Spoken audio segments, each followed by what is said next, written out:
우리 삶 속의 이야기는 멀게 느껴지다가도 어느새 내 곁의 일처럼 가깝게 다가오곤 하죠. 오늘 들려드릴 이야기는 어쩌면 여러분에게 익숙한 이야기일 수도 혹은 지금 누군가가 겪고 있는 아픔일 수도 있습니다.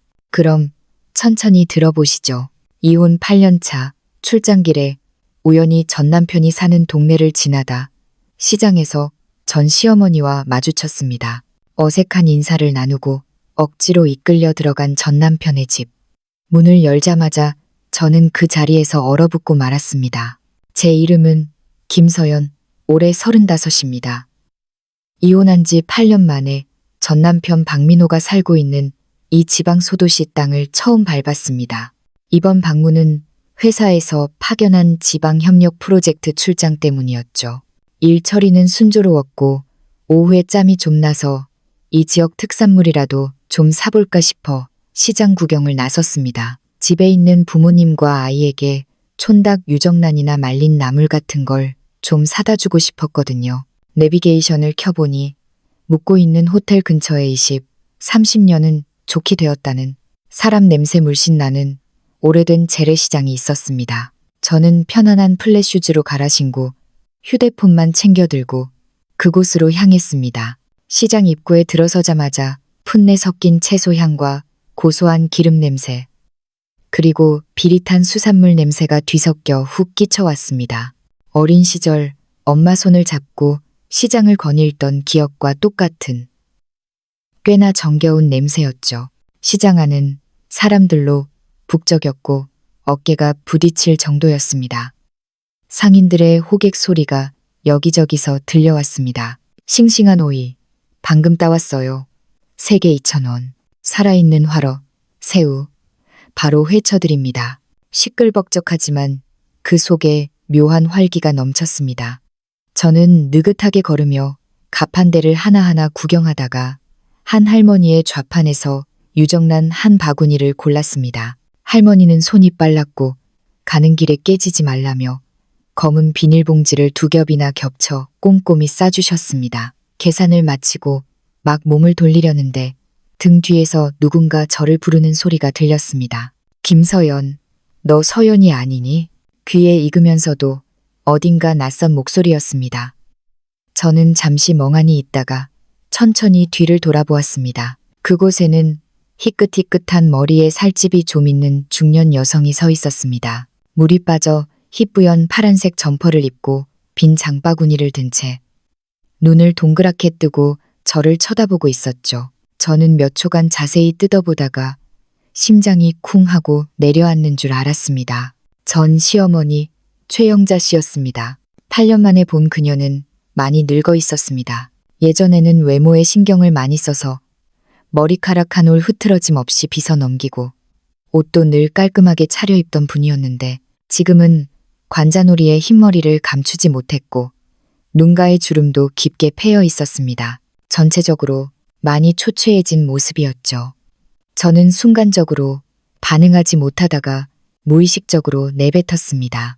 아주머니, 아니 어머니세요? 그 말이 나오자마자 최영자 씨는 제 정체를 확신한 듯 얼굴에 순식간에 웃음꽃을 피우며 몇 걸음 다가와 다짜고짜 제 손을 덥석 잡았습니다. 거칠어진 손마디에는 굳은 살이 박여 있었지만 악력은 꽤 셌습니다. 손을 빼려 했지만 빠지지 않았습니다. 진짜 너구나, 서연아. 최영자 씨의 목소리는 약간 떨리고 있었습니다. 저를 위아래로 훑어보며 말했죠. 아이고, 이렇게 오랜만에 보는데 넌 어쩜 더 젊어지고 세련되졌니?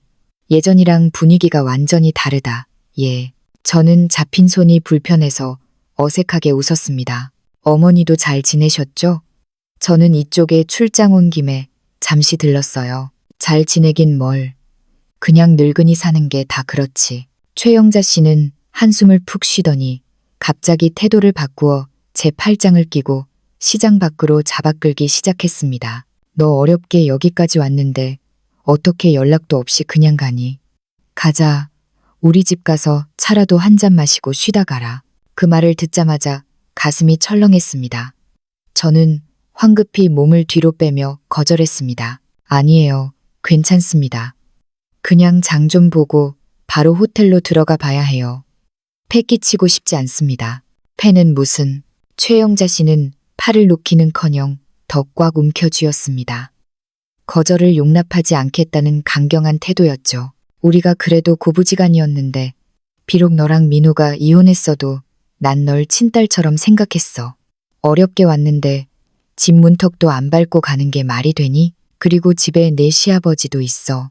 네가 왔는데 그냥 갔다는 거 알면 나보고 야박하다고 뭐라 할 거야. 속이 울렁거렸습니다. 8년 전 저와 전 남편 박민호가 이혼할 때 최영자 씨는 중간에서 온갖 이간질을 했던 사람이었습니다.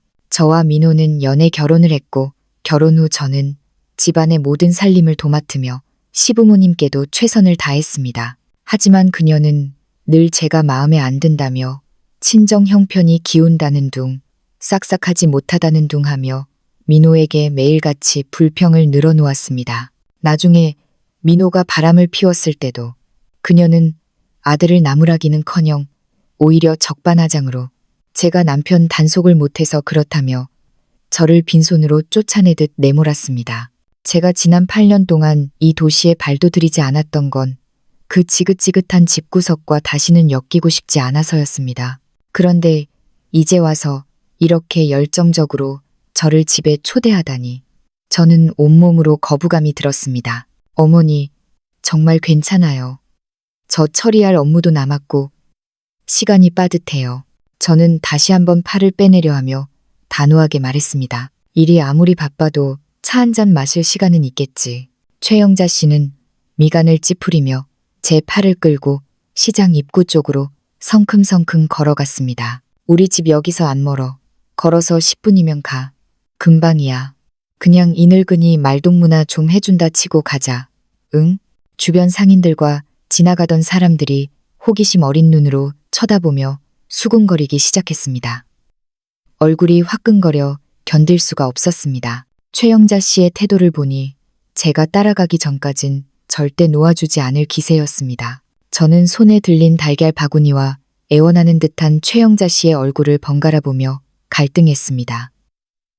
솔직히 나쁜 기억만 가득한 그곳에 가고 싶지 않았습니다. 하지만 여기서 더 실랑이를 벌이다간 그녀가 소란이라도 피울까봐 그게 더 골치 아플 것 같았습니다. 알겠어요. 딱 10분. 차만 한 잔 마시고 갈게요. 어쩔 수 없이 타협했습니다. 그래, 10분이면 되지. 최영자 씨는 제가 동의하자마자 얼굴이 활짝 피며 잡고 있던 손에 힘을 풀었습니다. 목소리도 다시 살가워졌습니다. 가자.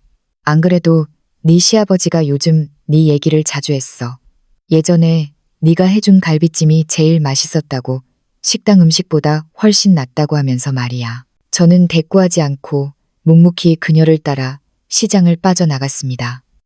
마음 한구석에 돌덩이를 얹은 듯 무거웠습니다. 전 남편의 집에 가서 또 무슨 꼴을 보게 될지, 그저 평범한 안부 인사일지, 아니면 다른 꿍꿍이가 있는 건지 알 수 없었으니까요. 최영자 씨는 걷는 내내 쉴 새 없이 말을 걸었습니다. 그동안 어떻게 지냈는지, 재혼은 했는지, 일은 잘 풀리는지, 저는 네, 잘 지내요.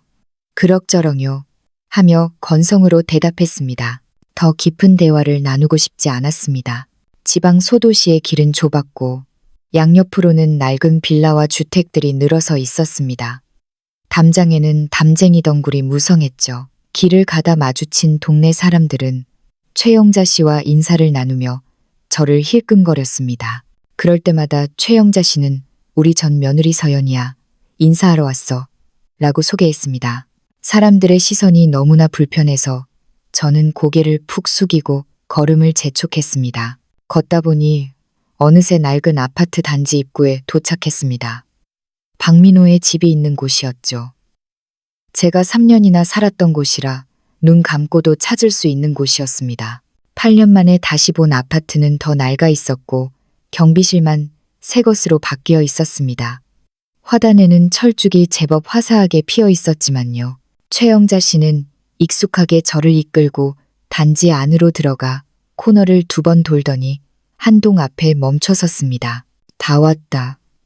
3층이야. 그녀는 저를 끌고 계단을 오르기 시작했습니다. 계단실은 어두침침했고 벽에는 전단지 자국이 덕지덕지 붙어 있었으며 계단에는 먼지가 수북했습니다. 한 계단 한 계단 오를수록 심장 박동이 빨라졌습니다. 8년이란 세월이 흘러 다 잊었다고 생각했는데 막상 그 공간에 가까워지니 억눌러왔던 억울함과 슬픔의 기억들이 스멀스멀 올라왔습니다. 금세 3층에 도착했습니다. 최영자 씨는 제 손을 놓고 주머니에서 열쇠를 찾으며 중얼거렸습니다. 오늘 민호도 집에 있어. 너 온 거 알면 분명 좋아할 게다. 저는 떨리는 손으로 열쇠 구멍을 찾는 그녀의 뒷모습을 보며 강한 불안감을 느꼈습니다. 잠깐 마음 약해져서 따라온 걸 뼈저리게 후회했습니다. 철컥 문이 열렸습니다. 최영자 씨가 문을 활짝 밀며 웃는 얼굴로 말했습니다. 들어와라, 서연아. 저는 깊게 심호흡을 하고 손에 든 달걀 봉지를 꽉 쥐며 발을 내디뎠습니다. 하지만 그 한 걸음이 저를 평생 잊지 못할 장면으로 이끌 줄은 꿈에도 몰랐습니다. 현관을 들어서자마자 저는 그 자리에 얼어붙었습니다. 손에 든 달걀을 떨어뜨릴 뻔했죠. 그곳은 안락한 가정이 아니라 흡사 전쟁터 같았습니다. 거실 소파 쿠션은 아무렇게나 널브러져 있었고 바닥에 떨어진 방석에는 김치 국물 같은 얼룩이 묻어 있었습니다. 테이블 위는 더 가관이었습니다. 빈 소주병, 배달 음식 용기, 과자 봉지가 산더미처럼 쌓여 있었고 먹다 남은 컵라면 국물은 차갑게 식어 파리가 윙윙거리고 있었습니다. 바닥 곳곳에 쓰레기와 휴지 조각이 흩어져 있어 발 디딜 틈조차 없었습니다. 무엇보다 충격적인 건 거실 한가운데 서 있는 여자였습니다. 빨간 원피스를 입고 폭탄 맞은 듯한 파마머리를 한 여자가 허리춤에 손을 얹고 고래고래 소리를 지르고 있었습니다. 입에서는 험한 말들이 쏟아져 나왔죠. 야, 박민호. 이 양심 없는 인간아. 이번 달에 금팔찌 사준다며. 이제 와서 또 딴소리야? 너 밖에서 딴 여자 만나는 거 아니야? 너 죽고 나 죽자. 여자는 민호의 얼굴을 핥히려 달려들었습니다. 박민호는 쭈글쭈글한 회색 티셔츠를 입고 머리는 까치집에 수염도 깎지 않은 채 8년 전보다 훨씬 늙고 초췌한 모습으로 뒷걸음질 치며 변명하고 있었습니다. 유리야, 제발 그만 좀 해. 요즘 사정 뻔히 알잖아. 다음 달 월급 나오면 사줄게. 응? 시끄러워. 당장 내놓으란 말이야. 유리라고 불리는 여자는 악을 쓰며 민호의 멱살을 잡고 흔들었습니다. 나 만만하게 보지 마. 너 나 꼬실 때 뭐라고 했어? 공주님처럼 모신다며. 근데 금팔찌 하나도 못 사줘. 사기꾼 같은 놈. 옆을 보니 전 시아버지 박상훈 씨가 소파 구석에 쭈그리고 앉아 인상을 잔뜩 찌푸리고 있었습니다. 손가락에 끼운 담배의 재가 바지에 떨어지는데도 모르는 눈치였고 얼굴엔 수심이 가득했습니다. 최영자 씨는 옆에서 발만 동동 구르며 감히 말리지도 못한 채 아이고 그만해라. 그만해. 남 부끄럽다. 라고 중얼거릴 뿐이었습니다. 이 광경은 제가 살던 때와는 천지 차이였습니다. 제가 박민호와 결혼해 살 때 비록 넉넉하진 않았어도 집안은 늘 윤이 나게 닦여 있었고 정돈되어 있었습니다. 바닥은 거울처럼 반짝였고 소파 쿠션은 각 맞춰 놓여 있었죠. 퇴근 후 매일 장을 봐서 시부모님과 남편의 저녁상을 정성껏 차렸습니다. 하지만 제가 아무리 잘해도 최영자 씨는 반찬이 짜다. 빨래가 덜 됐다. 이웃이랑 못 어울린다며 트집을 잡았고 박민호는 그 옆에서 스마트폰만 하며 엄마한테 좀 맞춰드려라 라고 타박만 했었습니다. 그때 저는 숨도 크게 못 쉬고 살았습니다. 그런데 지금 이 집 꼴은 돼지 우리 같았고 며느리는 시부모 앞에서 난동을 부리는데 시부모는 찍소리도 못하고 있었습니다. 정말 아이러니했죠. 우당탕. 유리가 테이블 옆에 있던 작은 스툴을 발로 차 넘어뜨렸습니다. 요란한 소리가 나자 그제야 최영자 씨가 제가 현관에 서 있다는 걸 깨닫고 얼굴이 벌개져서 달려왔습니다. 서연아, 아이고, 이게 다 오해다. 유리가 성격이 좀 급해서 그래. 신경 쓰지 마라. 최영자 씨의 목소리에 거실의 소란이 멈췄습니다. 유리가 울음을 뚝 그치고 눈을 가늘게 뜨며 고개를 돌려 저를 훑어보았습니다. 큰 눈이었지만 눈매가 매섭고 도끼가 서려 있었습니다. 마치 적을 탐색하는 듯 했죠. 박민호도 저를 발견하고는 멍하니 입을 벌린 채 굳어버렸습니다. 짜증과 당혹감이 서려 있던 얼굴이 순식간에 경악으로 바뀌었습니다. 박상훈 씨도 담배를 비벼 끄고 저를 쳐다보았습니다. 놀라움과 민망함이 뒤섞인 복잡한 눈빛이었습니다. 저는 시선을 거두고 최영자 씨의 손을 뿌리친 뒤 들고 있던 달걀 봉지를 신발장 위에 올려두었습니다. 집 안이 너무 난장판이라 들고 들어갔다간 깨질 것 같았습니다. 어머니, 집에 일이 있으신 것 같네요. 방해하지 않고 가보겠습니다. 차분하게 말했습니다. 애초에 오고 싶지 않았는데 이런 꼴까지 보니 1초도 머물고 싶지 않았습니다. 아니야, 서연아. 최영자 씨가 다급하게 저를 막아서며 억지 미소를 지었습니다. 별거 아니야. 부부싸움 좀 한 건데 금방 풀려. 어렵게 왔는데 그냥 가면 어떡해. 들어와서 앉아. 내가 차내올게. 잠깐만요. 유리가 날카로운 목소리로 끼어들었습니다. 어머니, 저 여자는 누구예요? 왜 남의 집에 함부로 들여요? 최영자 씨의 얼굴이 더 곤란해졌습니다. 우물쭈물하는 사이 유리가 저를 비웃듯이 쳐다보며 말했습니다. 생긴 건 반반하네. 설마 박민호가 밖에서 만난다는 그 여우년이에요? 야, 박민호, 내 금팔찌 안 사주더니 그 돈 저 여자한테 갖다 바쳤냐? 무슨 말도 안 되는 소리를 해. 박민호가 얼굴이 벌개져서 손사래를 쳤습니다. 아냐, 오해하지 마. 이 사람은 박민호는 제 신분을 뭐라 설명해야 할지 몰라 말을 더듬었습니다. 현재 부인 앞에서 전 부인을 소개하는 상황을 예상치 못했겠죠. 최영자 씨가 다급하게 끼어들었습니다. 유리야, 이상한 생각 말아라. 그런 사람 아니야. 얘는 김서연이라고 민호 전처야. 전처? 유리의 눈이 튀어나올 듯 커지더니 저를 쏘아보는 눈빛이 더 날카로워졌습니다. 이혼한 지가 언젠데 여길 기어들어와요. 우리 꼴 우스운 거 구경하러 왔어요. 아니면 다시 꼬리 치러 왔나? 그 말이 비수가 되어 꽂혔습니다. 엮이기 싫었는데 저런 저급한 말을 듣다니 저는 유리와 쩔쩔매는 박민호, 안절부절 못하는 최영자 씨를 번갈아 보며 차갑게 말했습니다. 저는 김서연입니다.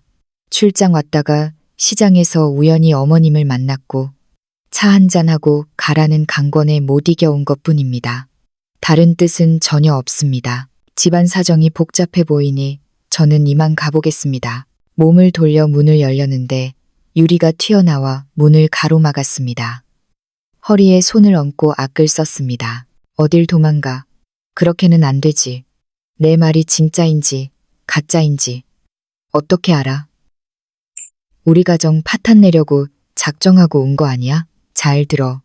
박민호는 이제 내 남자야. 딴 마음 품지 마. 저는 미간을 찌푸리며 목소리를 깔았습니다. 이봐요. 말 좀 가려서 하세요.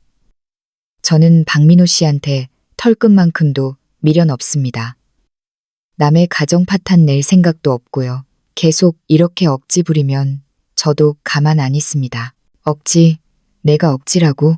유리는 꼬리를 밟힌 고양이처럼 펄쩍 뛰었습니다. 제 발로 찾아와 놓고 적반하장이네. 딱 봐도 꿍꿍이가 있어 보여. 야, 박민호. 넌 왜 꿀먹은 벙어리야? 너 아직도 저 여자한테 미련 남았지? 박민호는 어쩔 줄 몰라 하며 기어들어 가는 목소리로 저에게 말했습니다. 서연아, 내가 참아라. 유리가 성격이 불같아서 그래. 일단 들어와서 좀 앉아있다 가라. 그냥 가면 내 입장이 더 곤란해져. 최영자 씨도 애원하는 눈빛으로 저를 보며 손을 비볐습니다. 서연아, 제발. 잠깐만 앉았다가 내가 부탁하마. 문 앞을 가로막고 있는 유리의 기세를 보니 지금 억지로 나가려 했다간 머리채라도 잡힐 판이었습니다. 더 큰 소란을 만드느니 차라리 잠시 머무는 게 낫겠다 싶었습니다. 저는 한숨을 쉬고 그나마 깨끗해 보이는 거실 구석으로 물러나섰습니다. 앉을 만한 곳이 없었거든요. 좋아요. 잠시만 있다 갈게요. 저는 못을 박았습니다. 하지만 분명히 말해두는데 어머님 체면 봐서 참는 겁니다. 당신들 가정사에 끼어들 생각 없으니 저 끌어들이지 마세요. 최영자 씨는 안도하며 부엌으로 달려가 물을 가지러 갔습니다. 유리는 제가 나가지 않자 일단 진정했지만 여전히 도둑을 감시하듯 저를 노려보고 있었습니다. 박민호는 어색하게 서 있었고 박상훈 씨는 다시 담배를 꺼내 물고 창가로 가서 연기를 내뿜었습니다. 거실의 공기는 무겁고 기괴했습니다. 저는 이 난장판인 가족을 보며 동정심보다는 헛웃음이 나왔습니다. 저를 그렇게 괴롭혀 쫓아내더니 고작 이렇게 살고 있다니. 그때 최영자 씨가 물 한 잔을 들고 와 제게 건넸습니다. 서연아, 물 좀 마셔라. 아깐 정말 미안했다. 저는 컵을 받아들었지만 마시진 않았습니다. 컵 입구에 얼룩이 묻어 있어 비위가 상했거든요. 유리는 시어머니가 제게 굽신거리자 심기가 불편한지 비아냥거렸습니다. 어머니, 뭘 그렇게 잘해줘요. 남인데. 속으로 우리 비웃고 있을걸요. 유리 너, 말 좀 곱게 해라. 최영자 씨가 눈치를 보며 말했습니다. 내가 틀린 말 했어요? 이 여자가 찾아왔는데 가만히 있어요? 당신들 아직도 예적 남았나 보네. 박민호, 너 솔직히 말해. 아직도 저 여자 생각나지? 박민호는 머리를 감싸쥐며 괴로워했습니다. 아니라니까. 제발 그만 좀 해. 그들이 서로 헐뜯고 싸우는 꼴을 보자니 제 인내심도 바닥이 났습니다.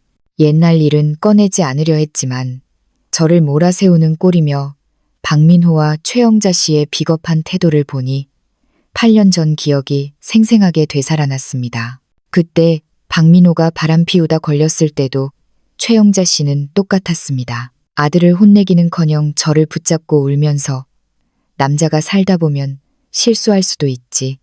한 번만 용서해라라고 했었죠. 박민호도 무릎 꿇고 다시는 안 그러겠다고 빌었었습니다. 마음이 약해져 용서하려던 찰나 상간녀가 집까지 찾아와 지금의 유리처럼 행패를 부렸습니다. 그러자 시댁 식구들은 태도를 바꿔 제가 속이 좁아 집안을 시끄럽게 한다며 저를 비난했습니다. 결국 그들은 저를 빈손으로 내쫓았죠. 김서연, 좋게 말할 때 도장 찍어. 안 그러면 내 친정 부모님 모셔다가 네가 얼마나 집안에서 행패 부렸는지 다 까발릴 거야. 부모님 가슴에 못 박기 싫어. 저는 억울함을 삼키며 이혼 서류에 도장을 찍고 쫓겨나듯 나왔었습니다. 저는 손에 든 물컵을 꽉 쥐었습니다. 그들이 굳이 과거를 들추고 싶어 한다면 소원대로 해주기로 했습니다. 저는 고개를 들어 박민호를 똑바로 쳐다보며 차분하게 입을 열었습니다. 박민호 씨, 8년 전 바로 이 거실에서 당신이 나한테 했던 말 기억해? 제 목소리는 크지 않았지만 조용한 거실을 갈랐습니다. 박민호의 몸이 굳었고 눈동자가 흔들렸습니다. 최영자 씨와 박상훈 씨도 당황한 기색이 역력했습니다. 유리만이 영문을 모르고 눈을 껌벅였습니다. 8년 전, 무슨 말이야?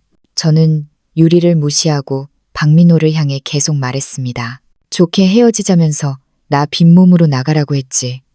안 그러면 우리 부모님 모셔다가 망신 주겠다고 협박했잖아. 그 말 다 잊었어? 순식간에 거실에 정적이 흘렀습니다.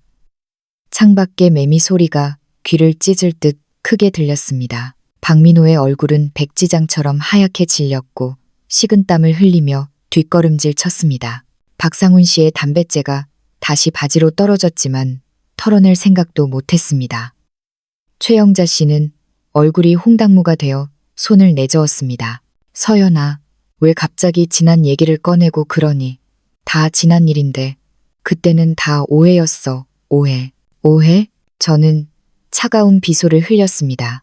어머니, 절 빈손으로 내쫓으려고 부모님 들먹이며 협박한 게 오해라고요? 최영자 씨는 말문이 막혀. 다 지난 일이다. 좋은 게 좋은 거지. 라는 말만 반복했습니다. 그때 멍하니 있던 유리가 사태를 파악하고 박민호를 향해 소리 질렀습니다. 박민호, 저게 사실이야? 너 전처랑 이혼할 때 빈손으로 쫓아내고 협박까지 했어? 박민호는 사시나무 떨듯 떨며 변명했습니다. 아, 아니야, 유리야. 오해야. 과장된 거야. 과장. 제가 한 발짝 더 다가서며 애기를 박았습니다. 박민호, 당신 그때 바람 피운 거 아니라고 말할 수 있어? 그 여자랑 밖에서 살림 차린 거 아니라고 할 수 있냐고. 당신이랑 당신 어머니가 합세해서 나 벼랑 끝으로 몬 거 거짓말이야? 박민호는 입만 벙긋거릴 뿐 아무 말도 못했습니다. 유리는 박민호의 반응을 보고 모든 게 사실임을 알았습니다. 그녀는 분노에 차서 박민호의 뺨을 후려갈길 듯 손을 올렸다가 가슴을 퍽퍽 쳤습니다. 야, 이 나쁜 놈아. 너 나한테는 전처가 성격이 괴팍하고 부모님한테 불효해서 이혼했다며 네가 바람 피우고 쫓아낸 거였어. 이런 사기꾼. 유리는 박민호를 마구 때리며 울부짖었습니다. 내가 눈이 삐었지. 너 같은 인간을 믿다니. 전처한테도 그따위로 했는데 나한테는 오죽하겠어. 이 인간 쓰레기야. 박민호는 맞으면서도 아파, 그만해. 말로 하자라고 비명을 질렀습니다. 유리는 분을 못 이겨 테이블 위에 빈 소주병을 집어 들었습니다. 최영자 씨가 비명을 지르며 달려들어 말렸습니다. 안 된다. 사람 잡을 일 있니? 박상훈 씨도 그제야 벌떡 일어나 고함을 쳤습니다. 그만들 못해. 동네 창피하지도 않냐. 유리는 숨을 헐떡이며 박민호를 노려보았습니다. 박민호, 오늘 확실하게 해명 안 하면 너랑 끝이야. 거실은 다시 아수라장이 되었습니다. 저는 제3자처럼 그들의 싸움을 지켜보았습니다. 자업자득, 인과응보라는 말이 딱 어울렸습니다. 최영자 씨는 유리를 말리며 제게 눈짓을 보냈습니다. 좀 거들어 달라는 뜻이었죠. 저는 못 본 척했습니다. 제가 당할 때 침묵했던 사람들이 이제 와서 도움을 바라다니요. 박민호가 견디다 못해 제게 애원하듯 말했습니다. 서연아, 제발. 옛날 일은 내가 다 잘못했어. 사과할게. 유리 좀 진정시켜줘. 박민호, 착각하지 마. 제가 차갑게 잘라 말했습니다. 당신이 나 괴롭힐 땐 사과할 생각도 안 하더니 이제 와서 도와달라고? 내가 왜? 박민호는 입을 다물었습니다. 유리는 박민호가 제게 도움을 청하자 더 화가 나서 제게 다가왔습니다. 야, 착한 척하지 마. 네가 긁어부스럼 만들어서 집안 꼴 이렇게 된 거잖아. 너 일부러 그랬지? 이봐요. 제가 눈썹을 치켜세웠습니다. 난 억지로 끌려왔다고 말했어요. 당신이 날 상간녀 취급하고 시비 걸지 않았으면 옛날 얘기 꺼낼 일도 없었어. 원망하려면 당신 그 가벼운 입이랑 과거에 죄짓고 산 당신 남편을 원망해요. 뭐, 가벼운 입? 유리가 손을 뻗어 저를 밀치려 했습니다. 저는 가볍게 피했고 유리는 중심을 잃고 비틀거렸습니다. 최영자 씨가 얼른 그녀를 부축했습니다. 너 지금 피했냐? 오늘 너 죽고 나 죽자. 경고하는데 제 목소리가 낮고 서늘하게 깔렸습니다. 여기 당신 집인 건 알겠는데 나 만만한 사람 아니야. 손끝 하나라도 대면 바로 경찰 부를 거야. 그러면 박민호 과거 일까지 경찰 조사에서 다 나오겠지. 누가 더 망신당할까? 제 기세에 눌려 유리는 멈칫했습니다.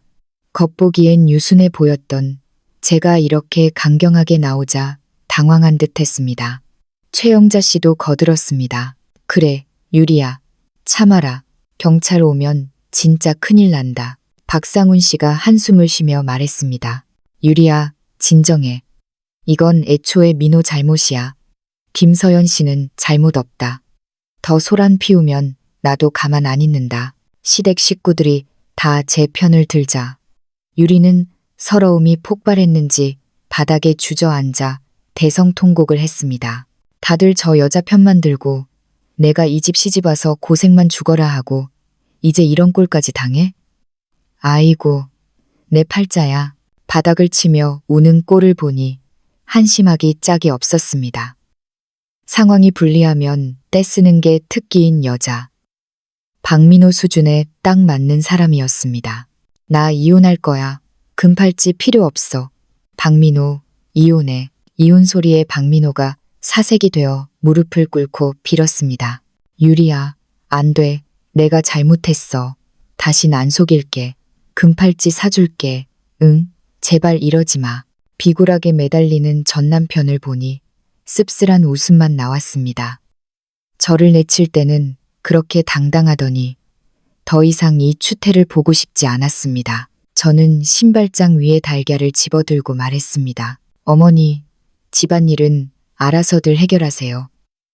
저는 가보겠습니다. 서연아, 잠깐만, 좀 더 있다 가라. 유리가 흥분해서 그래.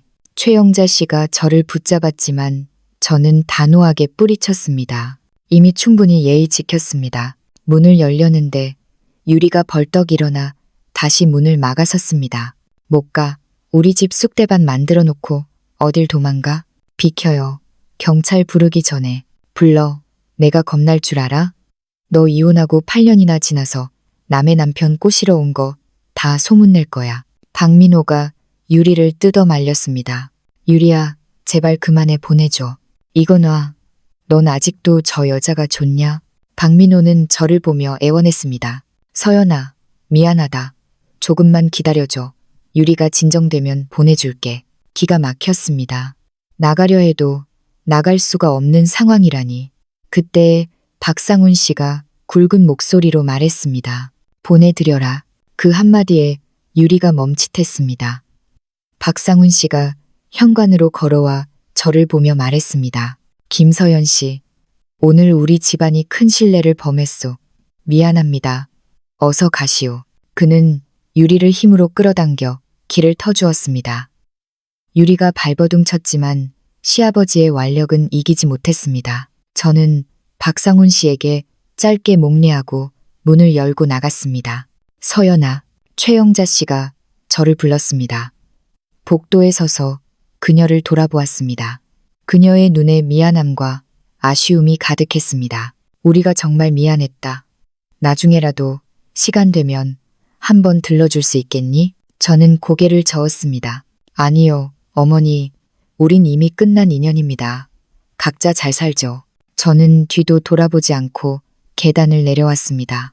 아파트 현관을 나서자 따뜻한 햇살이 쏟아졌습니다. 눅눅했던 기분이 순식간에 말라가는 것 같았습니다. 천천히 단지를 걸어 나오는데 뒤에서 다급한 발소리가 들렸습니다. 서연아, 김서연, 박민호였습니다. 숨을 헐떡이며 달려온 그는 얼굴에 손톱 자국이 나 있었고 머리는 더 엉망이었습니다. 잠깐만, 할 말이 있어.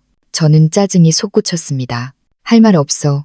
비켜. 서연아, 내가 진짜 잘못했어. 나 정말 후회 많이 했어. 너 요즘 어떻게 지내? 재혼은 했어. 뻔뻔함에 치가 떨렸습니다. 저는 차갑게 쏘아붙였습니다. 내 사생활이야. 당신이 알바 아니지. 기다려봐. 나 뻔뻔한 거 아는데. 유리쟤는 너 발끝도 못 따라와. 나 요즘 진짜 힘들어. 우리 다시 시작하면 안 될까? 다시 시작이라는 말에 저는 저도 모르게 헛웃음이 터졌습니다. 소리내어 웃자 박민호의 얼굴이 불그락푸르락해졌습니다. 왜 웃어? 박민호, 지금 제정신이야? 다시 시작? 날 빈털터리로 내쫓을 땐 언제고 이제 와서 내가 좀 살만해 보이니까 다시 시작하자고? 내가 당신이 오라면 오고 가라면 가는 사람인 줄 알아? 박민호는 고개를 떨구었습니다.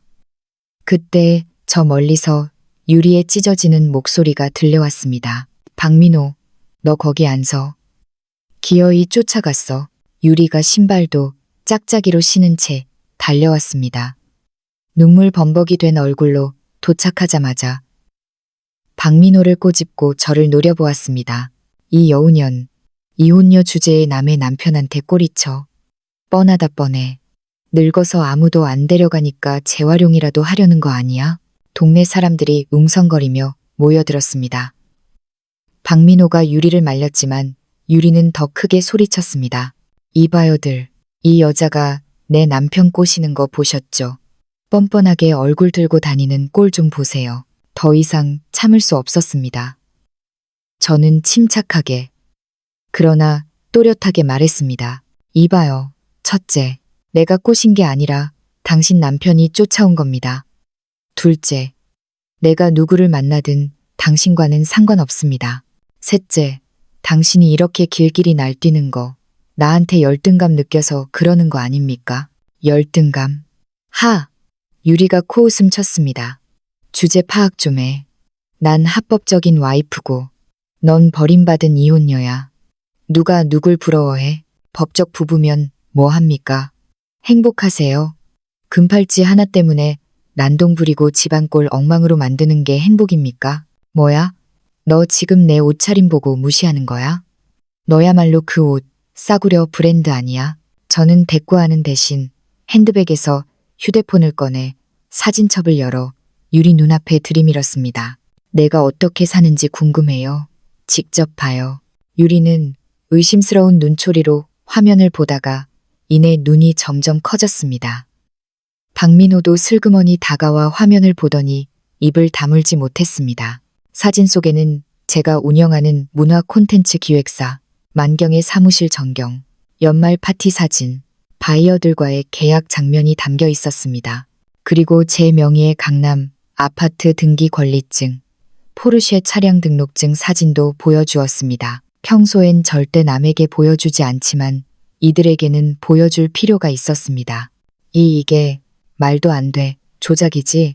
합성이지? 이혼녀가 어떻게 이렇게 살아? 유리가 손을 떨며 부정했습니다. 믿기 싫으면 마세요.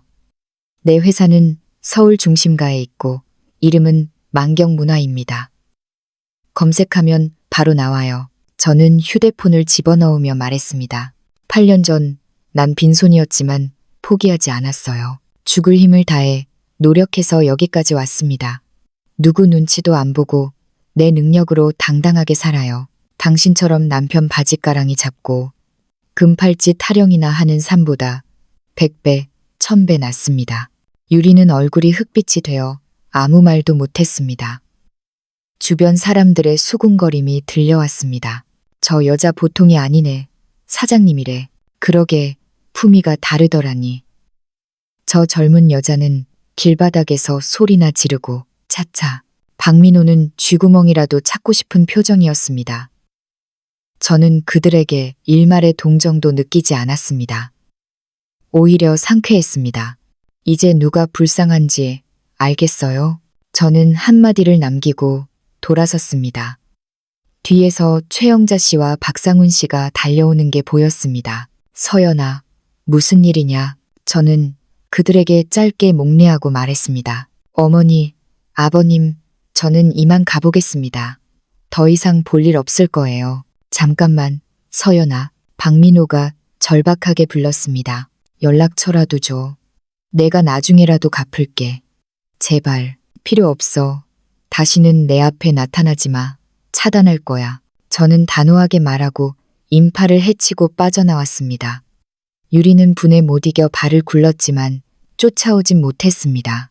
호텔로 돌아가는 길, 발걸음이 날아갈 듯 가벼웠습니다. 비서에게 전화를 걸어 내일 첫 비행기로 서울 가는 티켓을 예매하라고 했습니다. 이 도시에 더 이상 미련은 없었습니다. 호텔 근처에 다다랐을 때 낯선 번호로 전화가 왔습니다. 지역 번호를 보니 이곳이었습니다.